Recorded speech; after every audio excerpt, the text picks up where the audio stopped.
Merhabalar, bu videoda size herringbone tekniği ile dönen bileklik yapımını anlatacağım. Bu çok basit bir teknik. Yeni başlayanlar için bile uygun bir model olacak. Bu bilekliğin yapımında kullanacağımız malzemeler 11'e 0 kum boncuklarımız, kırmızı ve krem rengi. Kameradan kolay görebilmeniz için bu renkleri seçtim. 16 numara boncuk iğnemiz, nailbon ipimiz olacak. Lafı fazla uzatmadan videoya başlayalım.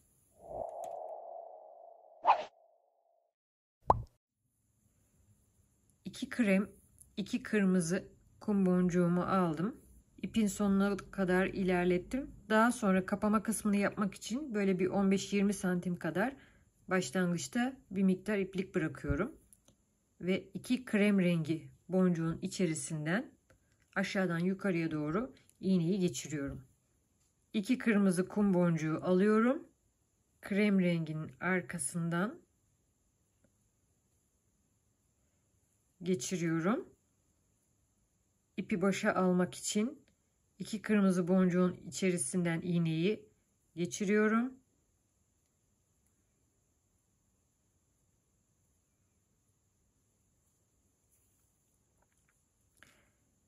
Tekrar 2 krem boncuk alıyorum. Kırmızı boncukların bakın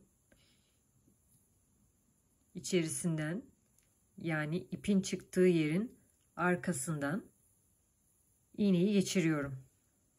İpi başa almak için krem rengi boncukların içerisinden geçiriyorum. Böylece elimde ikişerli sıralarda kırmızı ve krem rengi boncuklar oluştu. Toplamda 8 tane boncuğum var. Bunu halka şekline dönüştürmek için kırmızı boncukların içerisinden geçiriyorum iğnemi ve tekrar krem rengi boncuklardan geçirip bir yuvarlak elde ediyorum. Şimdi tekniğimizi uygulamaya başlayacağız. Krem ve kırmızı 2 boncuk aldım. İpin çıktığı yerin yanındaki kırmızı boncuklardan aşağı doğru, yukarıdan aşağı iğneyi geçirdim. İpin çıktığı yerin yanındaki krem rengi boncuktan aşağıdan yukarıya doğru iğneyi geçirdim. Bir krem, bir kırmızı boncuk aldım. İpin çıktığı boncuğun yanındaki kırmızı boncuklardan yukarıdan aşağıya iğneyi geçirdim. Yanındaki 2 krem boncuktan aşağıdan yukarıya iğnemi geçirdim. Ve böylece ilk sırayı tamamlamış olduk. Bütün bileklik boyunca bu işlemleri tekrarlayacağız. Krem ve kırmızı boncukları alıyorum. İpin çıktığı yerin yanındaki kırmızı boncukların ikisinin içerisinden yukarıdan aşağıya iğneyi geçiriyorum. Yanındaki krem rengi boncuktan aşağıdan yukarıya doğru iğneyi geçiriyorum. Tekrar krem ve kırmızı boncukları alıyorum. Yine kırmızı boncukların içerisinden yukarıdan aşağıya 2 boncuktan birden geçirip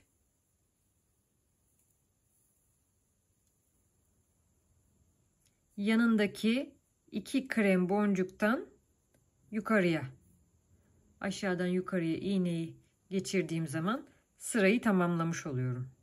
Yaptığım tüm işlem birbirinin tekrarı. Sıra başındayız. Krem ve kırmızı boncukları aldım. 2 kırmızı boncuktan birden yukarıdan aşağıya iğneyi geçirdim. Onun yanındaki krem rengi boncuğun içinden, bir boncuğun içinden aşağıdan yukarıya doğru çıktım. Tekrar krem ve kırmızı boncukları aldım. 2 kırmızı boncuğun içinden yukarıdan aşağıya doğru geçirdim. Ve 2 krem boncuğun içerisinden aşağıdan yukarıya doğru geçirip sırayı tamamladım. Şimdi birkaç sıra daha yaptıktan sonra ben daha iyi anlayacaksınız. Her zaman iğnenin üzerine krem ve kırmızı alıyorum. Aynı sırayla 2 kırmızı boncuğun içerisinden yukarıdan aşağıya iğneyi geçiriyorum. Yeni sıraya başladık. Bu birinci adım. İkinci adımın yanındaki krem rengi boncuktan aşağıdan yukarıya doğru çıkmak.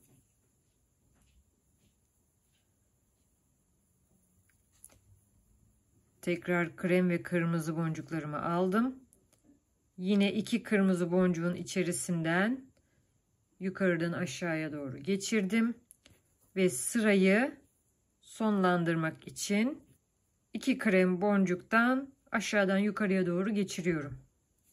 Sırayı tamamladığımı nasıl anlıyorum? Bakın şöyle yakınlaştırdığınızda ikisi eşit yükseklikte. Bu sırayı tamamladığımızı gösterir. Yeterli uzunluğa gelecek kadar işlediğimde size nasıl kapama kısmını yaptığını göstereceğim. Evet, bileğimin çevresi kadar işledim ve şimdi kapatma kısmını göstereceğim. Bunun için iğnemin üzerine 5 tane krem rengi kum boncuk aldım ve karşıdan geçirdim. Bakın şöyle bir halka oluştu. Bunun ucuna daha sonra halka ve papağan takacağım. Ve bilekliğimi tamamlamış olacağım. Yalnız buradan daha sağlam olması için ipimi etrafında dolaştırdığım boncuklardan geçirdikten sonra bu halkanın içerisinden tekrar geçirip ilerleteceğim. Daha sonra böyle aralardan zigzag şekilde ilerleyerek açılmasını önleyeceğim. İpimi aralardan geçirerek olabildiğince ilerlettim ve buradan keseceğim. Artık bundan sonra açılması mümkün değil. Bakın şöyle bir halka oluşturduk burada. Gördünüz mü? Şimdi aynı şeyi başlangıçta bıraktığımız şu uçla bu taraftan da yapacağız. Bundan sonra artık halka ve papağan kapamalarla bunu güzel bir bileklik görüntüsüne dönüştüreceğiz.